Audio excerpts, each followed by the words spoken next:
So let me start this evening by asking a simple question. By show of hands, how many of you feel that you're more easily distracted now than you were just a couple of years ago? Okay, that's almost everybody. And the ones who didn't raise their hand, they're like, oh, did we start? Because I was still thinking about whether or not I should have more wine. Right, so that's our new audience. That's what happens. Fortunately, I guess, or unfortunately, you're not alone. There are more distractions than there's ever been before. There's more competing priorities than there have ever been before. And so we are more distracted and pulled in different directions and unfocused than we've ever been before. As a matter of fact, when you're browsing on the internet, you have an average of 5 windows open at all times. And even when you've looked for 45 minutes for that one article you really wanted to read, you will not read more than a paragraph and a half before you start to scroll, look for another video, look for another link, or look for a photo. Sound familiar? That's what happens all the time. The op-ed in this country has gone from 900 words to 150 words. When Lincoln and Douglas debated back in the day, Lincoln would speak for 4 hours, Douglas would rebut for 4 hours, and Lincoln had a final rebuttal for 2 hours. People would come out with their picnic baskets and sit there all day. And they weren't great speakers. We hear that all the time, like, oh, but they were great. No, they weren't. They would read it from a paper. But we had that attention span. We could listen to it. What do you think the average adult attention span is today, 2018? Guesses? 20 minutes? Minute and a half? You're getting closer. 30 seconds, you're getting closer. According to the BBC News, the average adult attention span is 8 seconds. 8 seconds. The title of the article was Digital Goldfish. Because you know what? A goldfish has a 9-second attention span. How they know that, I really don't know, but that's the statistic. So we have to kind of think about, when we talk about communication, we often think, oh, I don't know what I'm doing, maybe it's a little bit difficult, it's difficult to get people to listen to my ideas, and it's really, the problem is nobody cares about you as a communicator. We have had to have a fundamental shift in how we take information in. And we realize that. And we could decry the internet all we want. We could decry millennials and say it's their fault. But you know what? At the end of the day, it's all of us. There's been a fundamental shift in how we've taken information in. So the communication skills that have made you so successful that you could be here in your careers in this position are unlikely to be the same communication skills that will keep you here. The audience is constantly evolving. And if we don't evolve our strategy of communication to meet that, we are going to become extinct communicationally. So I'm going to date myself, but when I was a kid, if I needed to know a piece of information for something, I'd actually have to get my mother to put me in a car and drive me to a library. And we'd have to go to the library, and you'd have to pull out the card catalog. And are you laughing because I'm old, or that you were there? Thank you.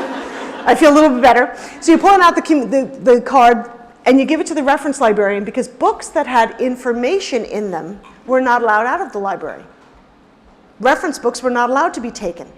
So you'd have to go get it photocopied, then you drive home and you realize you had the wrong article.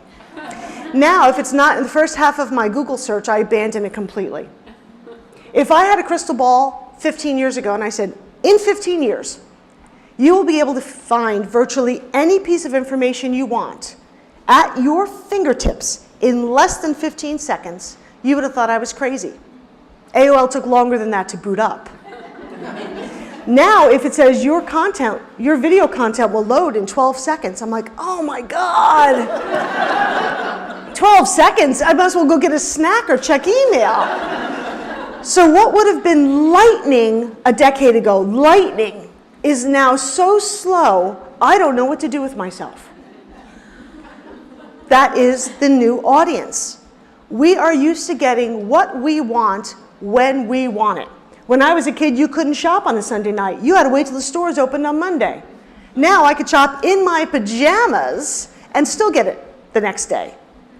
It's something that we're not really used to.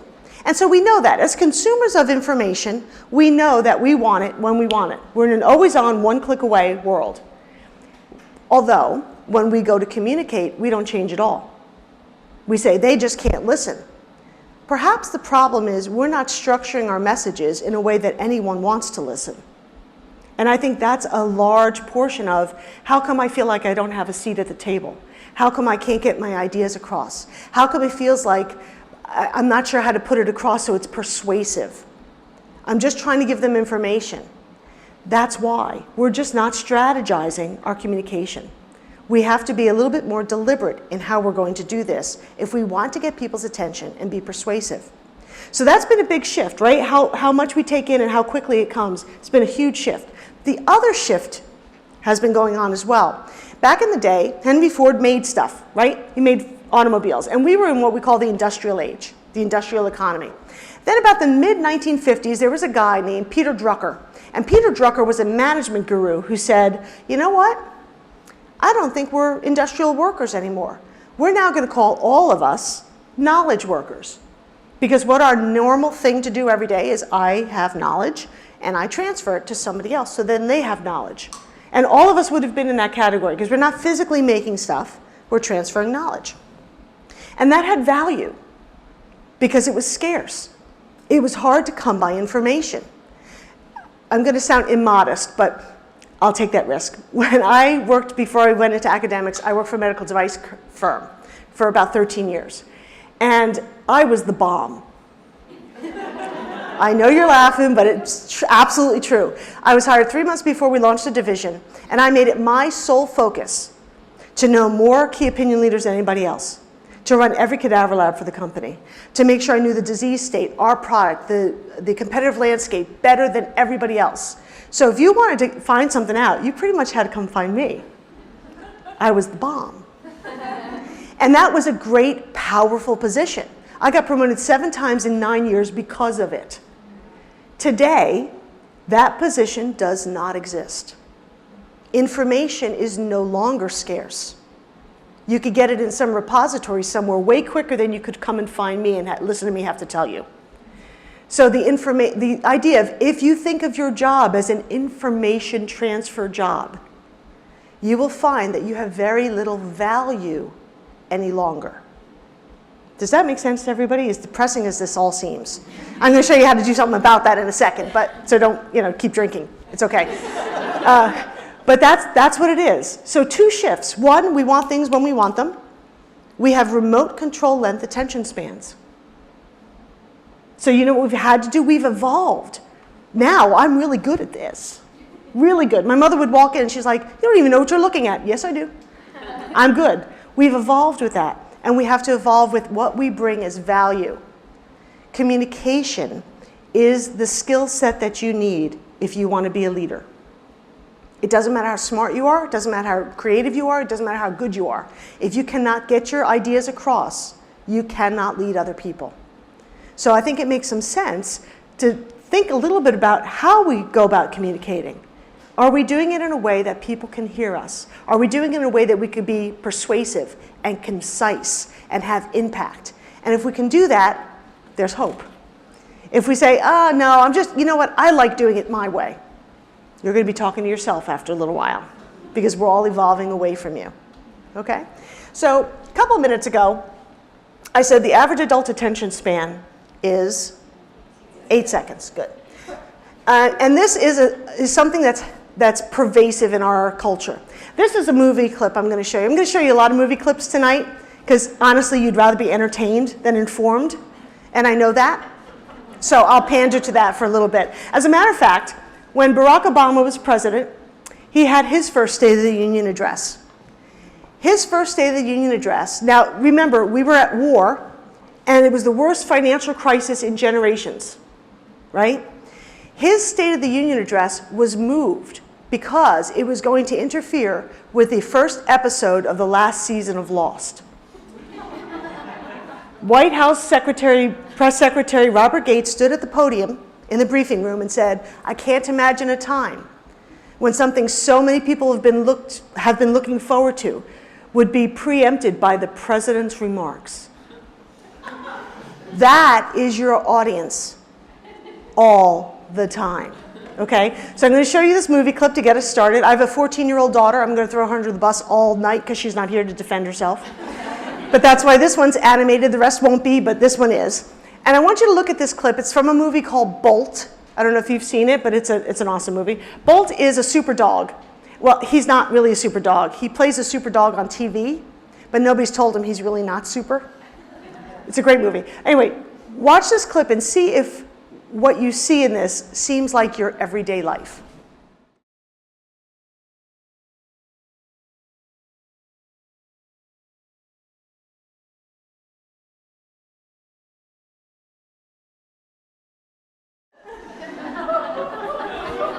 Does that seem familiar to you? Right? That's what it is. So here's the problem. You guys are Bolt the super dog.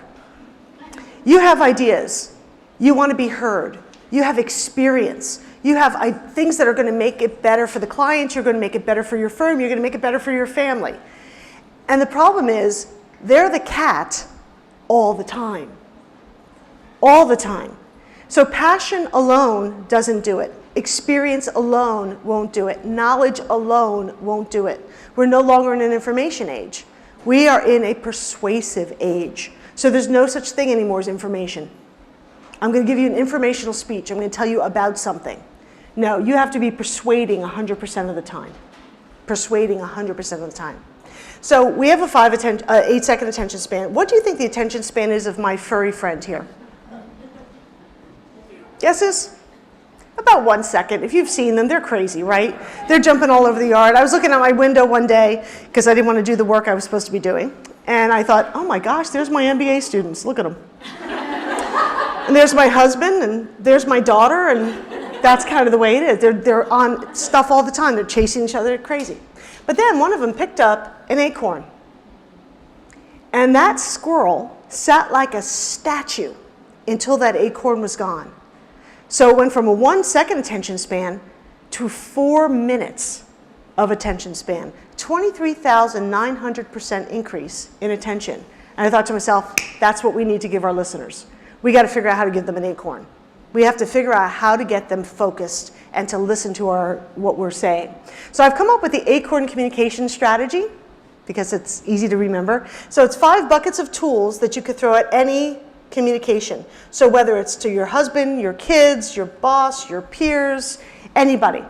These all work. It's not an all or nothing game. It's just some tools that you could throw out. So any of them that resonate with you, feel free to try. But they really are going to help you be more concise and more impactful. The first one, the A in the acorn, is all about audience. It's all about the listener all the time. We are the most selfish, lazy, lousy listeners that there have ever been. So we have to put them in the mix all the time. The second is credibility.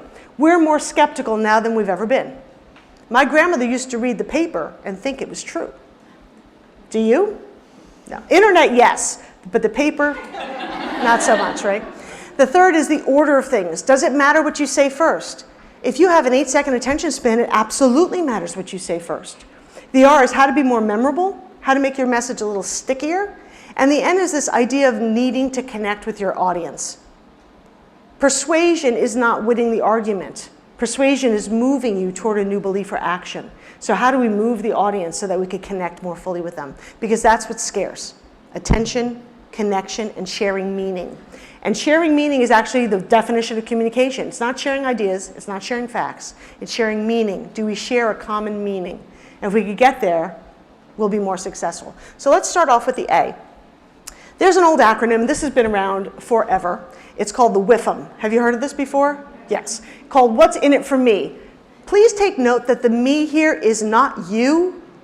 The me here is the audience. The audience. So what's in it for me is what you think constantly. Like you came to this event, you're thinking, oh, this might be good. I could probably get some wine. This will be fine. And then you're hoping that you're going to get something valuable out of it. So you're listening all the time to see if you could get something valuable out of it. My job is to try to convince you that this has value.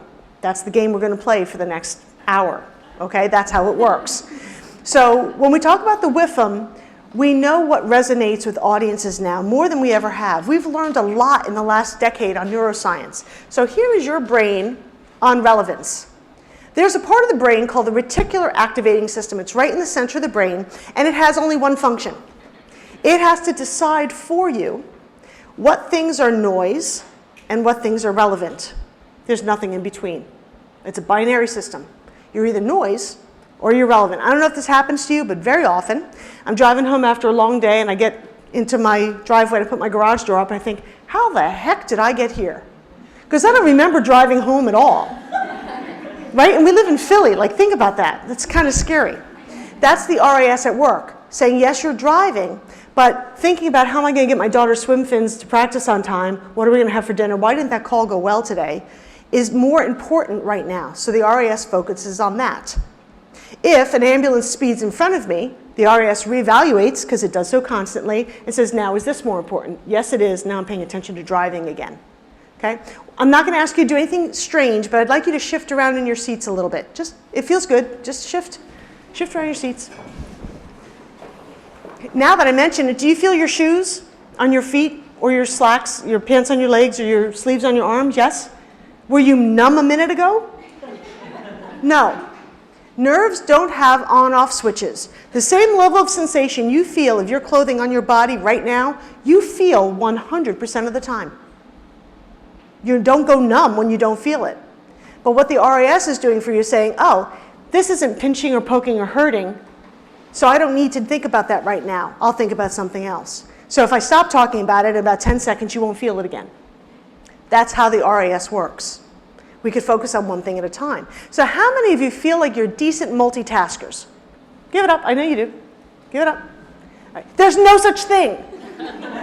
It is physically impossible to multitask. The RAS says you could do two things at the same time, but you can only focus on one at a time. That's what happens. So those of you who think that you're pretty decent multitaskers, what you're really good at is switching rapidly between tasks, which makes you 40% less effective and 10 points dumber on your IQ. So never raise your hand to that question again.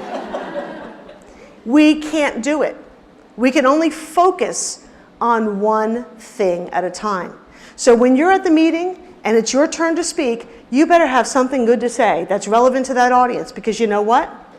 You're going to be noise if you're not. I'd rather think about the Eagles game than whatever pitch you're saying to me right now, because it's going to be long-winded and boring, and I don't think I'm going to care. You have to make it compelling. What's in it for the audience? If you can't be relevant, you are noise. There's nothing between them. Okay? So I'm going to show you another video clip. This video clip is a game. And I want you to see, the guy on the film is going to tell you the rules, and I want you to see kind of how you do it, the task he's going to give you, and then we'll talk about it.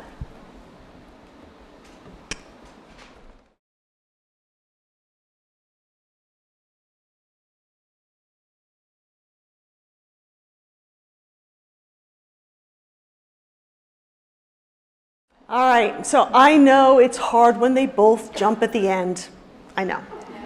Before you complain about it. How many of you got close to that 38 number? Ooh, pretty good. How many of you saw the chicken? Far less. How many of you saw the back wall change color? Different hands. How many of you saw the rope turner switch? Okay. It's different hands and different hands and different hands because you're focused on one thing at a time. This was actually done out of a group of experiments at Stanford University. They had 3 guys in white t-shirts passing a basketball among them, 3 guys in black t-shirts passing a basketball among them. And they were ghosted images, so you had to really pay attention. And they asked the audience, count how many times the guys in white shirts passed the basketball. But in the middle of it, this woman with an insanely large white parasol comes walking through, and they timed it so it looked like her foot was kicking the basketball that you had to count. Only 21% of people saw her. Only 21% of people saw her. Then they did the same thing with the gorilla that came out on a basketball court. Not many people saw the gorilla on a basketball court. This is why eyewitnesses make the worst witnesses. They can't see the whole scene objectively. You can only see one thing at a time. If I tell you to focus on counting and you played the game, you focused on counting. If you got distracted, decided not to play the game, or saw the chicken, then you were done. And you don't get the count right. We can only focus on one thing at a time. So since we know how the brain works, and we know this reticular activating system works this way for us, it begs the question, why don't we use that to our ability? If your audience doesn't think what you're saying is relevant, you are now noise. That's how it works. Just like I've been up here for maybe 15 minutes so far, and you were with me, and then you left. And then hopefully you'll come back. Then you're going to leave again. And hopefully you're going to come back, because you can't sustain attention for an hour. There's no way. There's no way. So I'll try to keep saying stuff that hopefully that you find relevant, and you'll come back to listening. So when we think about what's in it for me, we really have to think about what drives them. What do they like? What do they need? What problems or frustration? If you couch your first sentence of the conversation in a way that they get something out of it, you're more likely to gain access to them listening to you. So instead of, I'm here today because I wanted to show you some slides I thought were good, if I'm the listener, I'm like, I don't give a crap about that. What am I going to get out of it? What's in it for me? I'll give you an example. My daughter comes home from school every day and somehow runs out of her shoes and takes off. So there's a pair of shoes on my living room floor every day. I hate it. Emily, come pick up your shoes, honey. Pick up your shoes. Why are there shoes in the middle? I'm going to break my neck. Why are there always shoes in the middle? She didn't care. What's in it for her to pick those up? Absolutely nothing. It doesn't bother her. It only bothers me. And she knows that. So if she doesn't pick it up because it bothers me, I'll end up picking them up. So I'm thinking, I teach persuasion for a living. There's got to be a way. They think, okay, I know her. I know her well. I know what drives her. She is a very competitive kid. She loves to play games. She loves to win. She loves to do all that stuff. So I said, hey, Emily, I bet you by the time I do X, wash this dish, count to 3, you can't get down here, pick up those shoes and put them where they belong. On your mark, get set, go. She'll come in running from any room in the house, pick them up, put them on the rack and says, ha ha, I beat you. Yes, you did. You're getting really fast, but I'll get you next time. That game lasted a good long while with me. Is that manipulative? Yes, it is. The definition of manipulate is to handle skillfully. Sign me up. That's exactly what you want to do. The thing that keeps it from being the dark side of manipulation is it has to be a win-win. It has to be a win-win. Did she get something out of that game? Sure. Did I get something? Sure. Now it's okay. You have to think about what is going to be the win for your audience. If you're like, well, I just have to tell you this, but I don't know what you're going to get out of it, don't waste the time. They're not going to listen anyway. Does that make sense to everyone? Every time you start a conversation, every time it's your turn to take the stage or take the floor, what is it that's going to make this a win for your listener? And if we start thinking that way, we'll be more impactful straight away. Okay? So that's the A. So we're going to move on to the C. Is that okay with everybody? Yes, okay. So let's talk a little bit about credibility. I have to talk about Aristotle for like 10 seconds or they take my degree away. I signed something at graduation. So Aristotle, back a couple thousand years ago, said, you know what, there's 3 things that you need if you're going to be persuasive. And communication geeks like me called them all sorts of different things, but you know what, in the end he's right. It's ethos, pathos, and logos. If you're rusty on your Greek, I've translated it for you. Ethos is credibility. Pathos is emotion, which we'll talk about in a second. Logos is logic, which we're not going to talk about at all, because that's the part you got. You already know what you know. You can put together an argument. You're experts. You know how to drive something forward. That's not the problem. The problem is we think that's enough. I know what I'm talking about. That should be enough. It's not at all. You need more than just logic. So for example, I drink Diet Coke. That is not my first today, unlikely to be my last. I know for a fact this is one of the worst beverage choices I can make. It's carbonated, so I'm getting more osteoporotic as I'm standing here. I'm completely addicted to the caffeine. I'm likely addicted to the aspartame, which is making me crave carbs and sweets and making me fatter. I know. So I have friends that say, that are nutritionists, they're like, Pat, you got to get off that stuff, man. Drink some water, right? It's just a cup of chemicals. You got to stop drinking, it'll kill you. So I read the studies, and you know what? They're absolutely right. This is one of the worst beverage choices I can make. They win. I acquiesce. They're right. Have I been persuaded? No. Persuasion is more than winning the argument. Persuasion is moving toward a new belief or action. It's not about winning the argument. To win the argument, you need facts. To persuade, you need more than facts. Does that make sense to everyone? So they're like, well, we're going to keep sending you articles. Knock yourself out. I'm going to save that for later. Okay. So we have to have more than that. Aristotle said these are the big three. So let's talk a little bit about credibility. Credibility is one of those things that you have to have.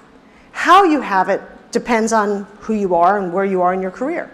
Luckily, in the world of credibility, there's only two types. There's personal credibility and there's credentialed credibility. So let's first talk about personal credibility. Personal credibility, they say, is gained in drips and lost in buckets. I could say a name like Bill Cosby. I could say a name like Joe Paterno, if you follow college sports, right? It doesn't matter if they're guilty or not. Decades to become something, and then they lose it instantly. So when we think about personal credibility, it's how you show up every day. Are you authentic? Are you on time? You have to safeguard this with everything you have because it's so hard to come by. So it's built in drips every day. And when we're looking for that, we're looking for things like competence, trustworthiness, authenticity, sincerity. As a matter of fact, sincere comes from the Latin sin meaning without, cere meaning wax. When they used to carve the white marble statues, if there was a flaw or crack, they'd fill it with wax until they put it in the sunny courtyard in Rome and the wax would melt. So on their POs, not that they had POs, but on their POs, they would say, we want sincere statues. We want statues without wax. And that's exactly what we're looking for from you all the time. So that's one type of credibility. That's what you need to have, okay? If you don't, because you're new to something, the other type is credentialed credibility. So which one of these seems more true, more credentialed? Which one would you believe more, top or bottom? Most people would say bottom, depending on how you feel about the New York Times at the moment. Okay? But if instead of New York Times, I put National Enquirer, it changes everything. So credibility is borrowed from a third source. I don't have personal credibility with any of you, which is why I get introduced as Dr. Scott. Nobody ever calls me that. But here, that's true, right? Because I want you to know I have a PhD. I want you to know I teach at Wharton. I want you to know I'm an author. So that's what the introduction does. It gives me credibility, not like, where did she find this woman, right? At least you might at first say, well, who knows? You know, if we wait to the end, it's like, oh, we never introduced you. You'd be, oh, crap, I should have listened. Maybe she knew, right? It would be too late. So credibility is one of those really important things that you need. If it's well established for you, that's fine. You could skip this step. But I want you to start to think strategically, how much credibility do I have? Do I need to weave it in every once in a while? Saying, hell, in the past 15 years, we've really seen this industry change a lot. That's credibility. Okay, so we have to figure out how we are going to do that. The other thing about credibility that's important to know is that it's not at all transferable. Just because you were credible on one project doesn't mean you're credible on the next. Just because you were credible in one office doesn't mean you're credible in the next. You have to reestablish it all the time. So if I said to you, I am the biggest communication geek that you are ever going to meet. I have my undergraduate in communication. I have my master's in communication. I have a doctorate in communication. I teach communication in the communication department at the Wharton School of Business. I'm on the Masters of Arts in Communication, the board of directors at the City University of New York. I've written 2 best-selling books. I was named as one of 2018's top speakers. And so today, I'm going to help you rebuild your carburetors. It doesn't match. So whatever claim you made in the WIFM, whatever you think it's going to be, like this proposal is going to save you time. The credibility has to match that claim. How do you know? How do I know I'm listening to the right person? If you haven't checked in on your credibility in a while, now's the time to do it. If you're young in your career and you don't have a lot of it, now's the time to start getting really serious about building it. Because it's an invaluable tool that you need to have if you're going to make an impact. Okay, questions on that? All right. Let's go on to the order. So we started by saying that we have about an 8-second attention span. So it completely matters what you say first. So from this point, on February 1st, 2018, you may never again say, lastly, most importantly. If it's the most important thing you have to say in that meeting, when do you say it? First.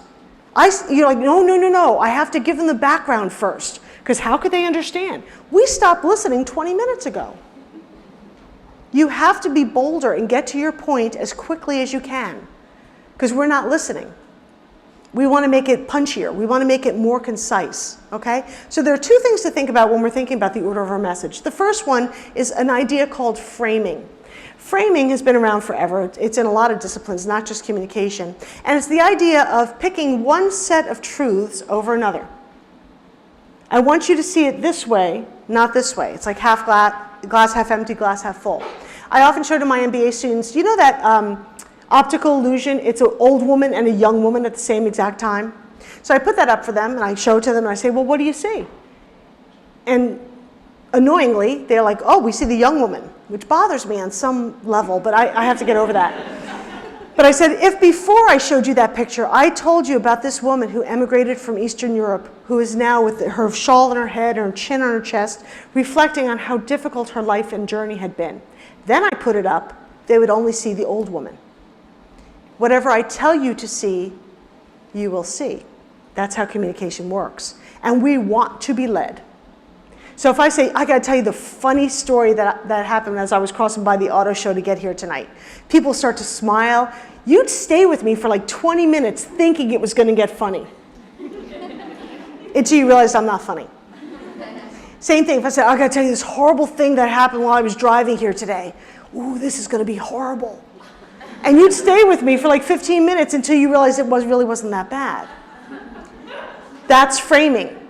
Whatever I tell, it's true, right? Whatever I tell you to believe, you're going to listen in that way. We want to be led. So it's kind of like a picture, a puzzle, right? So if I had Rosemary and Denise, and I said, I'm going to have these two ladies have a race. It's a 250-piece jigsaw puzzle. I'm going to dump them out in front of you, and you guys are going to race to see who could build it first. But I let Denise have the box it came in, and I didn't let Rosemary see that at all. Who wins? Denise, of course, sorry. But yes, she would win. Why? Because if she picks up a blue piece, she'll say, oh, that's part of the sky that goes in the corner. If Rosemary picks up the same blue piece, it could be the sky, it could be an ocean, it could be a balloon, it could be a kite, it could be a flower. I have no idea what to do with it. The only way to make sense of it is to put it aside until I find other things like it. That's a lot of work to ask your listeners to do. It's better to frame it instead. Say, this is how I want you to hear this. This is a real opportunity for us. We're like, ooh, opportunity. This is new and improved. Ooh, it's new and improved. Like, we're suckers for it every single time. That's what we want. So can you give us a sense of where you're going with this? Is this good news? Is it bad news? Frame it for us. Let us see what the whole picture is. If we could see that, we're more likely to arrive at the same place. The same exact things happen with visuals. So you guys present with visual aids, right? With slide, drawing, charts, whatever, anything that you use. It's the same thing. So if I were to put up a chart, and there's a bunch of data on it, I'm now giving the audience a choice, because we can only do one thing at a time. So will the audience listen to me explain the chart, or will you look at it and try to figure it out yourself? Which one? Look at it and try to figure it out yourself. Your visual cortex is so much bigger than your auditory cortex. You will always default to vision. Always. If I put something up, you will try to figure it out. You are now not listening to me explain it because you're too busy trying to figure it out. That's why we're like, well, we showed them. You know what? I guess we'll have to show them again. Right? It's just not working. And that's why. So instead, we frame it. On the next slide, I'm going to show you a graph of our progress through 2017. But what I want you to do, pay attention to the orange line in Q3, because that shows our growth. When I click that slide, what does every single person in the audience look at? The orange line in Q3, and I think of it as growth. If I put it up without that, I'll be like, I want to talk about the growth in Q3, and you're like, why were the units so low in Q1? Right? And you're going off on your own tangent. And then you think, well, I give these presentations, they ask me all these questions that are out of the blue.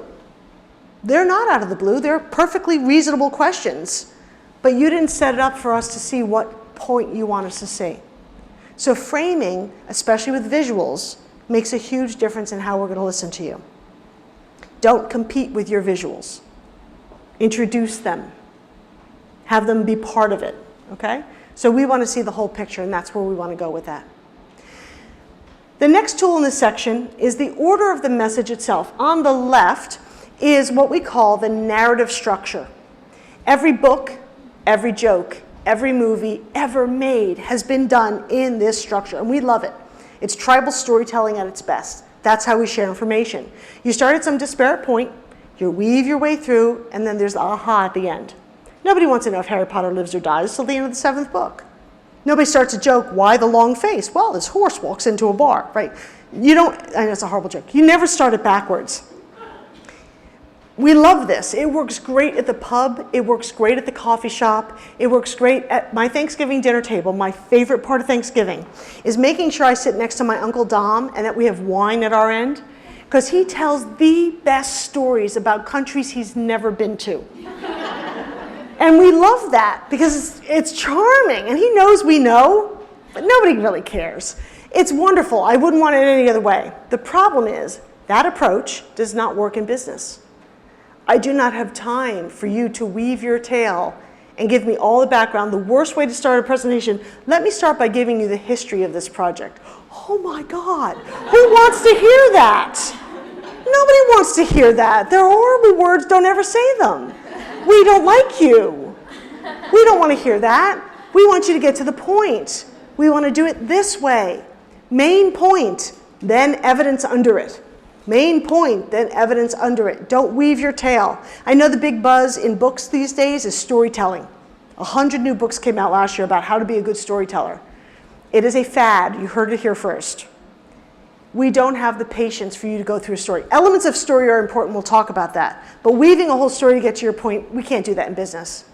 You got to get to your point. Let me give you an example. So about 3 years ago, I'm coming home after work, driving in my zombie trance. And my phone rings, it's my husband. He goes, hey, what are we going to do for dinner tonight? I don't know. I kind of didn't get to that part of my day yet. I'm like, listen, don't worry. You pick up Emily from swimming. I'll go to the store and I'll get a chicken. Do you get the chickens, the rotisserie chickens? Because they're delicious. And they're so cheap. And you put a vegetable with that, you got a chicken dinner. It's awesome. So I'm like, I'll go get a chicken. You go get Emily. We come home. I'm driving home. The chicken's smelling really good. Coming down my street. And in the distance, I see ambulances and fire trucks. I'm like, ooh. Something's up. As I get closer, I realize my house had been on fire. I jump out of the car. I'm running down the driveway. The fire chief comes out, and he's like, let me tell you what happened. I said, okay. He said, at 5:32, your daughter decided she was too hungry to wait for you to get home with the chicken. Instead, she convinced your husband to make her grilled cheese sandwich. He made the grilled cheese, put the cheese in, turned it on high, got distracted, and walked away. And when the cheese hit that really hot pot, it sent up a plume of smoke that set off the smoke alarms and fire detectors. But don't worry, everyone got out okay, and there's very little damage. Now, if we're in a pub, that's a fine way to tell that story. Thank you for the gasp in the right place. For me, whom it's relevant, what do I want to hear first? Do I give a rat's butt what he cooked her for dinner? No. Not yet. I need to know so I can kill him later, but I don't want to know that first. What I want to know first is what's most relevant to me. My family is safe. There's very little damage. Oh, thank goodness. What happened? Now I'll take all the details you want. Does that make sense to everyone? If you start to prepare in this, if they say, you know what, I know you said 30 minutes, but you only have 5. It doesn't matter. You got your key message out. You're safeguarding yourself every time. Get to the point. What is the most relevant thing for the audience? Then tell them how you got there. If you need to give the history of the project, fine. What's the point of your presentation today? Use the history as evidence. Evidence, assertion. Assertion, evidence. Assertion, evidence. Not this anymore.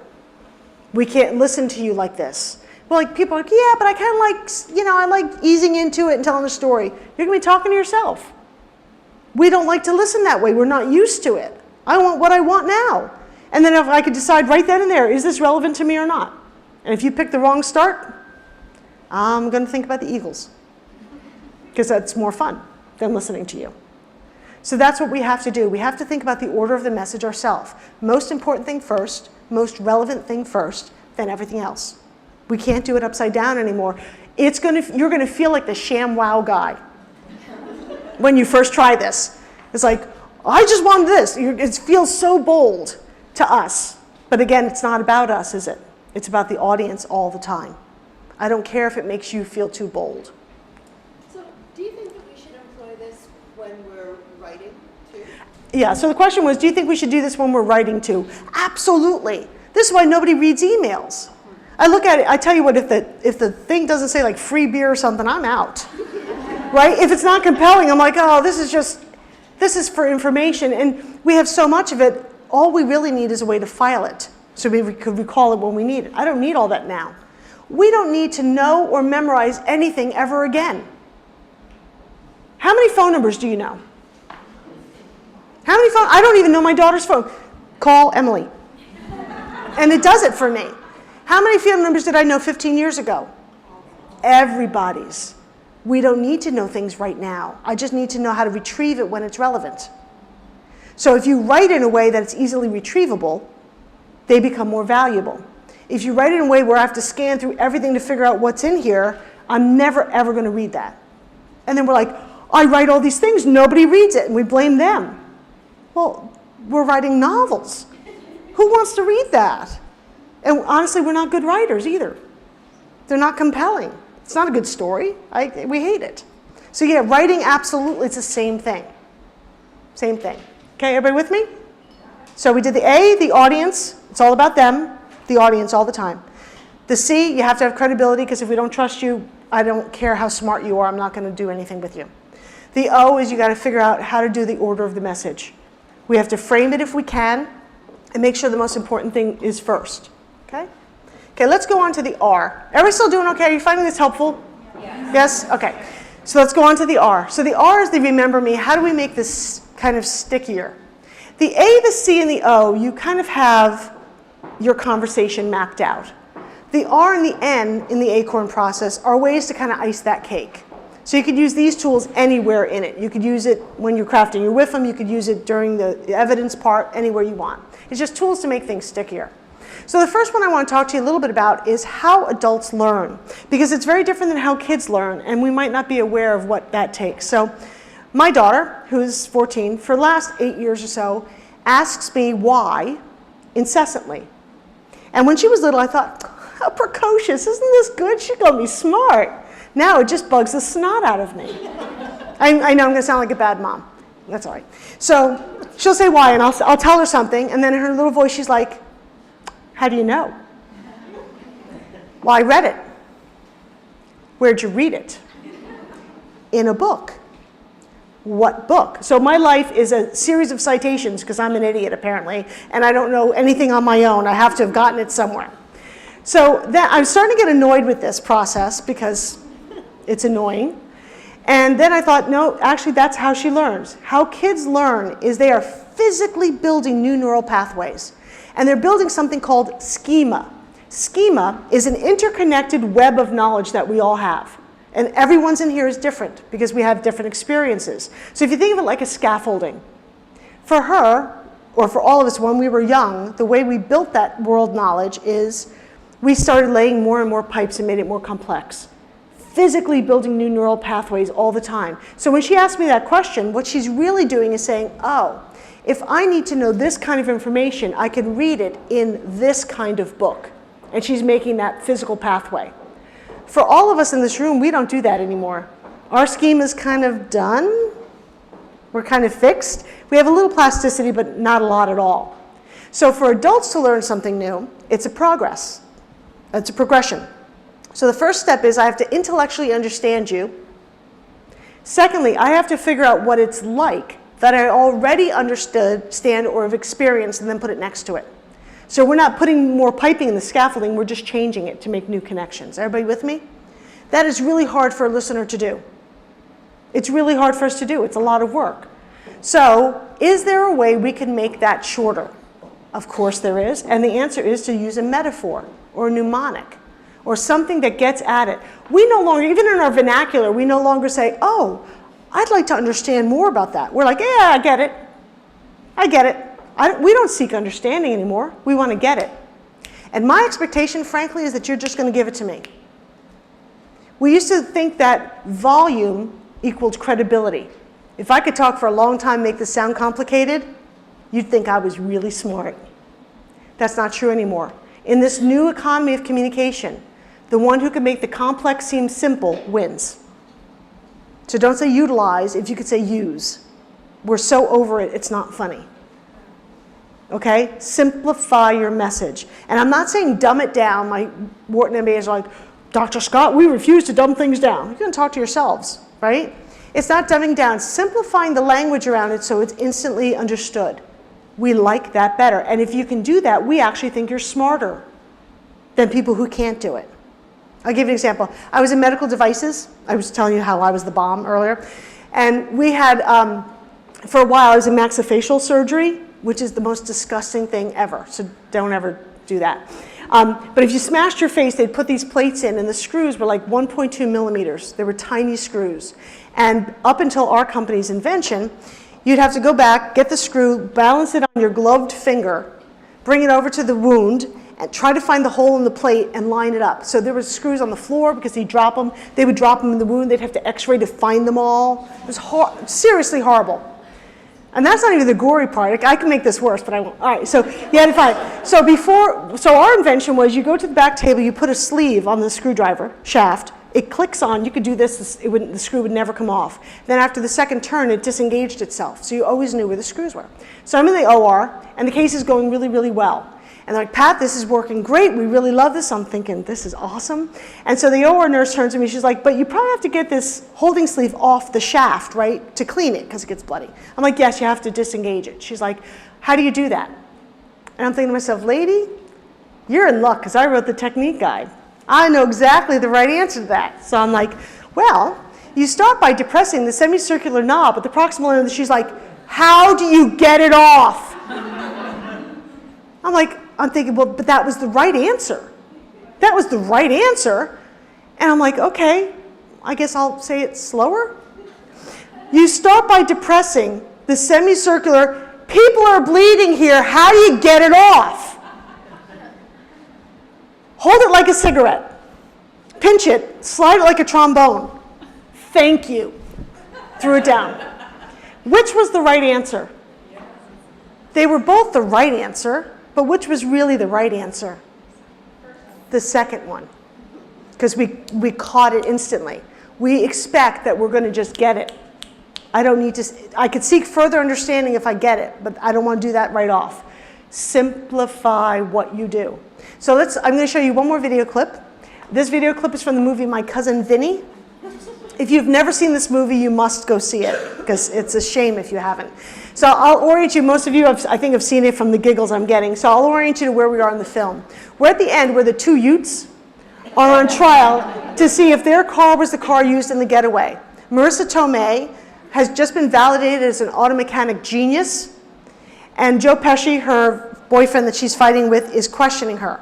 As you watch this clip, I want you to watch it as if you're the jury. Okay? And I want you to watch the juror's expression through this clip. You're all from Alabama. That becomes important in a second.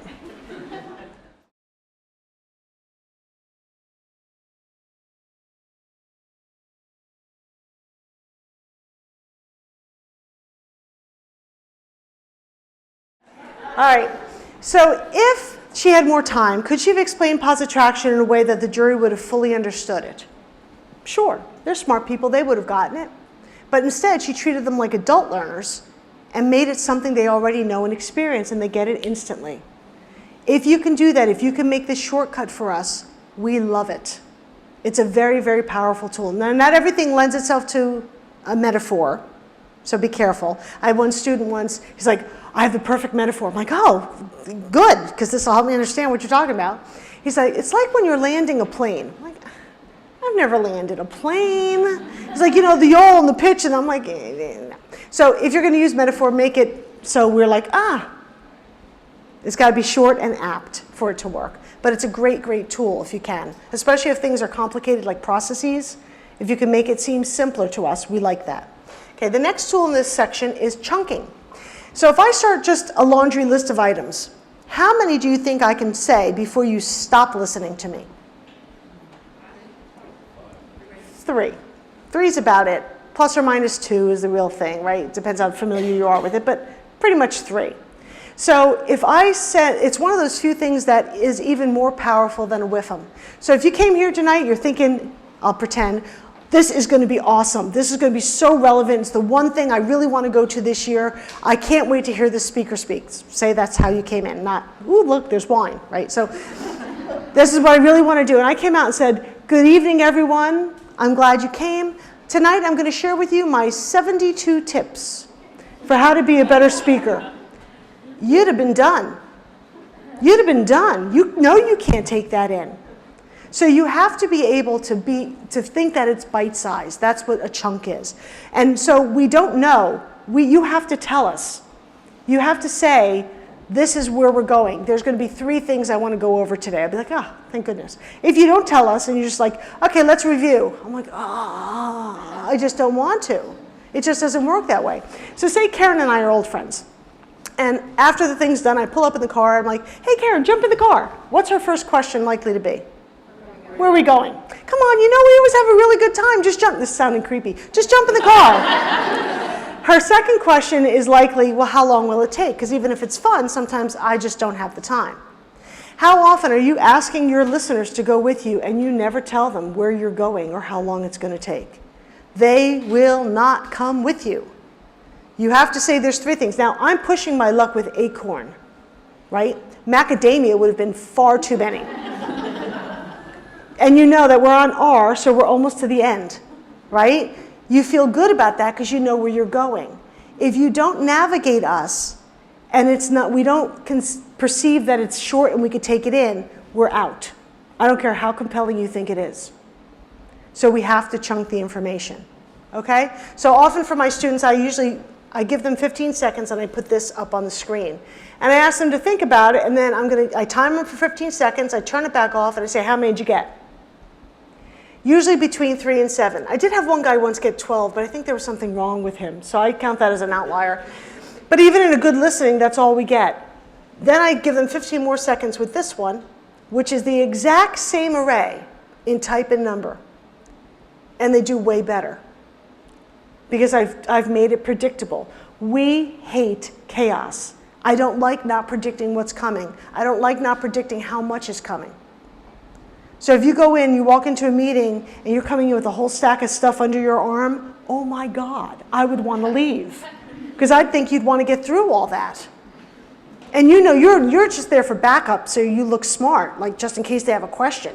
But I'm perceiving it as, oh crap, this is going to be long. So think about how that shows up. So when you're there, say, even if you have the stack, say, listen, there's only 3 points I want to make today. Yay, 3, I could do 3. That's how we want to feel. So we have to chunk our data. We have to give them a sense of navigation. Where are we going with this? If you can, we're more likely to listen. We're more likely to stay with you longer. Okay? Then the last thing in this section is the call to action. I said a little while ago that you can't ever again say lastly, most importantly. So how do you end? Since we're always persuading now and not just being informative, you end with a call to action. You want to ask for something. So what? What were we here to do? What are we going to accomplish? And these 3 ingredients help it. 1, it has to be specific. So you can't say, I hope I have your support. Absolutely. What does that mean? Do you want me to physically hold you up? Do you want me to give you money? Do you want me to go, yay, when you come down the hall? I don't know what that means.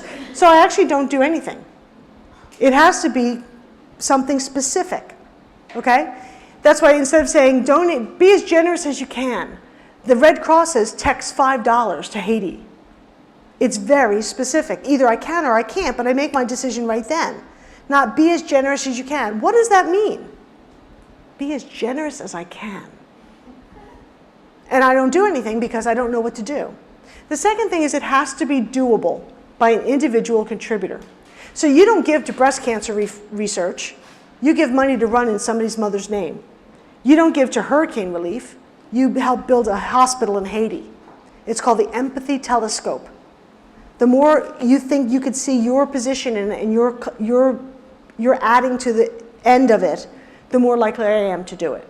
Okay? And then the last one is it has to be soon. After you ask somebody to do something, that ask goes on a very steep compliance cliff. After 2 weeks, it falls off completely. So you can't say, hey, remember 3 months ago when we were in that, are you kidding? I don't remember that meeting at all. It just doesn't work that way. We don't listen that way. So if you would need a follow-up, it should be within 2 weeks at the outset. The shorter it is, the more likely they are to do it. Okay? And then let's conclude with the N. Everybody doing okay? Yes? All right. Let's conclude with the N.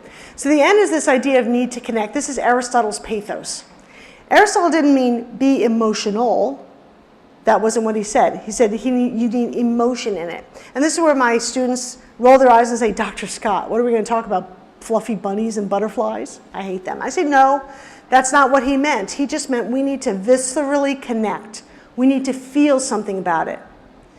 The definition of persuasion is to move toward a new belief or action. You cannot move toward a new belief or action unless you've been moved by the argument itself. So we have to find some way for us to kind of get a visceral reaction to it. One of the best ways to do that is through visualization. If you can see it in your mind's eye, you're more likely to remember it. So let me do an experiment with you. I want everybody to picture an elephant. And you can't say, I'm not playing with this woman, I'm not going to picture an elephant. You all see an elephant and I know it. Okay. Picture a cactus, beach ball, umbrella, boot, fire hydrant. I could do this all night and you have to comply. Rocking chair, flag, football. Like you can't stop that. Rolodex, if you know what a Rolodex is, you can't stop that in your mind, right? That's what that is. Okay, now wipe those thoughts away. Now I want you to picture efficiency, effectiveness, outcomes, success. You getting anything? Nope. We don't get those words. We don't emotionally connect to them because they're interpretive. The more concrete you could make something, the more likely we are to connect to it. A few years ago, I was having a bite issue. So I went to the dentist and he said, well, it's either kind of jaw surgery to fix your alignment or braces. So I got braces because that seemed better, although it probably wasn't at the end. So middle-aged woman, full mouth, doing this for a living. It was lovely. So the day I got them off, that very day, I went to the store and I got a bag of Mike and Ike's. And I got a bag of those caramels with the cream in the middle because they're delicious. And I got the 1.5 foot long Twizzlers. You know, you see them every once in a while. They're fantastic. So I'm there chomping like happy as a, And I'm reading the back of the Twizzler bag. It said, last year, we produced enough Twizzlers to rebuild the Eiffel Tower out of licorice. Now, has any of you not just pictured the Eiffel Tower built out of Twizzlers? You have to see that. You have to. How do you not see the Eiffel Tower built out of Twizzlers? It could have said, last year, we produced 220,000 tons of licorice. How do you feel about that? We don't get it. It's not concrete enough. Numbers are abstract. We don't know what that means. You can see the Eiffel Tower built out of licorice. This is exactly how infomercials work. They never tell you, not that I watch a lot of them, except for research. They never tell you what the thing is made out of, ever. They don't tell you how much strength it has. They don't tell you how big it is. They don't tell you what temperature it could withstand. They just connect you to concrete uses of the item. There was this one, it was a fluted tortilla bowl. Did anybody see that one? All right. So you take a tortilla and you shove it in there and you put it in the oven and out comes a crispy tortilla bowl. They're like, you could use it for taco salads. I don't eat a lot of taco salads. I'm, spice-averse, right? So, and I'm like, I don't know. They're like, you could use it as condiment bowls at your next party. I'm like, we have people at our house all the time. I hate washing those little bowls out. You could just compost the whole thing. I bought them. They were horrible. They're like this big. But I didn't know that because they never tell you that. Then they have this one, it's a revolutionary gel seat. It's a cushion. But it's a revolutionary gel seat. They never tell you how big it is, how thick it is, what the gel in the middle is. They don't tell you anything about it. They're just like, well, when I drive my truck, I don't know why I have a southern accent. When I drive my truck, I put it, I sit on it, it helps my back. I'm like, well, I don't drive truck for long haul stuff. Then the next person says, it was a little old lady, she goes, well, I use it When I'm on the internet, on my dining room chair to give me support while I'm like, well, I have an office chair, I'm good. Then they said, I bring this to every sporting event because it's great on a bleacher. My butt's at a swim meet like every weekend, and it's horrible. And I don't want to be there. You want to be there, but you don't want to be there, and it's hot. And I'm like, my God, if I had one of those gel seats, this would be more tolerable. I didn't buy that one. But they never tell you what it's like. They're trying to connect you all the time with the concrete example of what it is. The more you can make something concrete, the more we connect to it. Everybody with me? All right, so I have another video I'm going to show you. This one, I want you to pay attention to how you feel at the end. Do you feel differently about the guy at the end than you did when it started? Okay? There is music in this clip. So people are like, oh, well, that's why I felt something. It's music. It's not the music. The music has no crescendo, and it is completely the same throughout the entirety of the clip. So if you have a change of feeling, it has nothing to do with the music that's about to be played. Okay?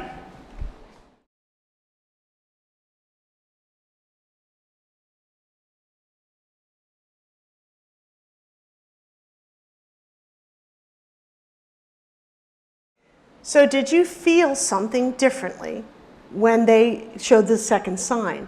Most people do. Most people are like, oh, I guess some people get weepy. If I asked you to define blindness when we started, you'd have all had that exactly right. You know what the definition of blindness is, but we don't get it because it's not concrete to us. Just by making the concept more concrete, we feel something more about it. That's the magic that we're trying to do. So I want you to think describe instead of define. Describe rather than define. If you can do that, that's Aristotle's pathos. Okay? So let me go back to the Oprah Winfrey. So same thing happened here. It was visual. So this is Oprah when she lost a whole mess of weight. She lost 67 pounds. She basically came out on the show, her show, this was years ago, and said, pretty much, congratulate me, I've just lost 67 pounds. Do you guys know what 67 pounds is? No? Yeah, of course we know what that, no, we don't know it at all.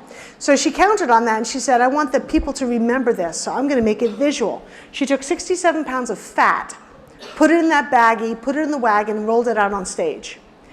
It worked. That image was so clear for us that unfortunately for her, when she gained the weight back, that became the late night talk show host joke of the day. We couldn't get that image out of our mind. So we remembered, if she just came out and said, I lost 67 pounds, people would be like, yay!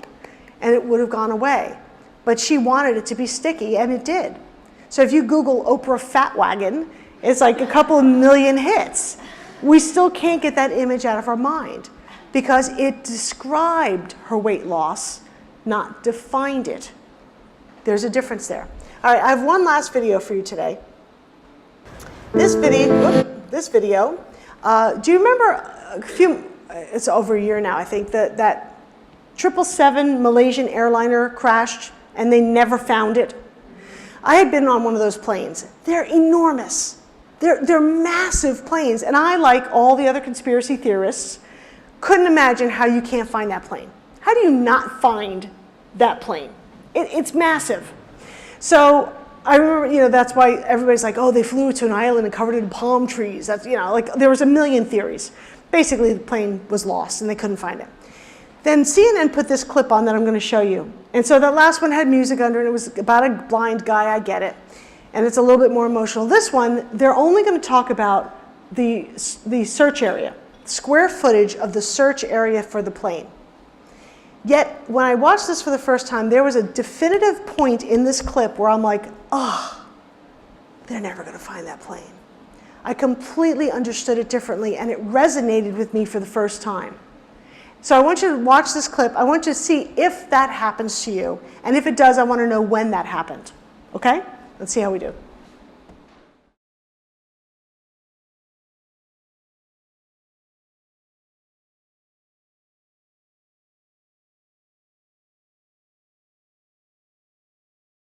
So did you feel something? Did you feel at one point like this visceral connection, like, oh, and it's just numbers. Apologies to anybody from New Mexico, I just don't get it. Like, I understand New Mexico, I've been there, but I don't get it. And maybe because I don't carry a wallet, The Empire State Building didn't do it for me. And I've been there too. I don't get it. For me, as soon as it was the eraser on the football field, I'm like, oh my gosh. And then the rice, I'm like, they're never going to find this plane. All they did was describe the same thing they said the first 3 ways. Here's the square footage, but I don't get it when it's defined. I only get it when it's described. When did you guys feel, did you feel it? When did you feel it? Yeah? The football, the rice, yeah. That's what we need to do. We need to get that sense, and not for every point you make in a talk, but for evidence that you want to stick and really resonate. Can you describe it rather than define it? And if you can do that, we have a better chance to connect with the audience. And that's what we're lacking. We're lacking attention, we're lacking connection. How do we make them feel something? I think it was Maya Angelou who said, you may forget what I showed you, you may forget what I told you, but you'll never forget how I made you feel. It's exactly true. Feelings go through the amygdala. It's a different part of the brain. And things that stimulate the amygdala go to long-term memory. Things that don't go to short-term memory. So if I asked you, what did you have for lunch last Tuesday? Unless it was your birthday or you choked during lunch, or you eat the same thing every day, you probably don't remember. If I ask you, can you remember a time from your childhood when you were embarrassed or frightened or sad? I tell you what, I remember those 2 girls in that hallway like it was yesterday. And I'm not going to tell you that story, right? But I remember because anything that stimulates the amygdala goes into longer term memory. You don't remember the 10,000 days you drove home, but you remember that one day you almost hit the deer. Things that are emotionally resonant stay in long-term memory. So if you want to make things memorable, you want to make them sticky, you want to make them, meaningful, think, describe, not define. Everybody with me on that? Okay. So hopefully through the past hour or so that we've been talking, there's a tool or 2 you might be willing to take back and try. The next time you give a presentation, have a conversation, write an email, whatever you're doing. So let me go just real quick through them again. The audience is the what's in it for me. It's the WIFM. You have to make whatever you're about to say a win for the listener. If you can make it a win for them, they're more likely to listen. I want to talk about me all the time. So if you make it about me, I'm good. If you make it about you, I don't care so much. That's the way it works. Credibility, personal or credentialed, you need to have some. So check in and make sure that you have some. If not, start to build it. Start to remind them what experience you have in very short ways. We don't need to know that you first started falling in love with architecture when you were 8 and had a Lego set. We don't care, right? It has to be toward whatever the claim is in the WIFM. Then the order of the message, frame it if you can. Give us a sense of where you're going, what this is going to be like or what this is going to be about, and make sure you use the persuasive structure. Get to your point first, and then the evidence, assertion, evidence, not the other way around. Whoops. Whoops. Then the remember me, we talked about adult learners, metaphor, mnemonic, simile, they make you seem smarter, not dumbing it down. We like that a lot. Chunk it into no more than 3 bites, or if it's going to be more than 3, warn us that there's more coming. We'll stay with you. If you tell us there's 5, we'll listen for 5. If you don't tell us, we're done after 3 all the time. Study after study has shown that to be true. And then we talked about in that section as well, making sure that you have a call to action. What do you do at the end of this? How are you going to move it forward? And then the last one we just talked about, how to describe instead of define, connecting with your audience. The audience that you're talking to is rapidly changing. We're not the same audience we were 10 years ago. So if you don't start to think about how you're going to evolve and strategize your communication, you can't hope to be as successful as those who do. So the knowledge and passion that you have for your work is great, but if you want to be a leader, you have to figure out how we're going to communicate to this new audience as we go forward. So again, I hope that you found something, a tip or 2 valuable tonight, and I'm happy to take questions for a few minutes if we have the time, if you feel like you want to ask something. But thank you for your attention. I appreciate it.